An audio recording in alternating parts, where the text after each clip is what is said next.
домбыра қазақ халқының ең құнды екі ішекті көп пернелі музыкалық аспабы. Бұл домбыраның көмегімен қазақтың жыр дастандары, термелері, толғаулары айтылған.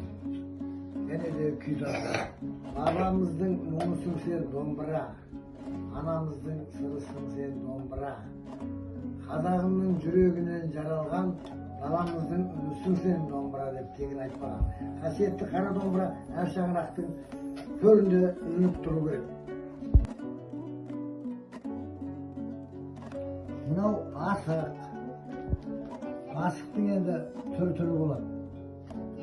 Оңқай дейді. Оңға қарап тұрған асықты оңқай дейді. Солға қарап тұрған асықты солақай дейді. Одан кейін мына беті бүк дейді, мына беті шік дейді. Бұлай еліп түсіргенде бұлай түссе алшы дейді. Бала кезімізде осылай ойлайтынбыз. Опа, ой, молодец, міне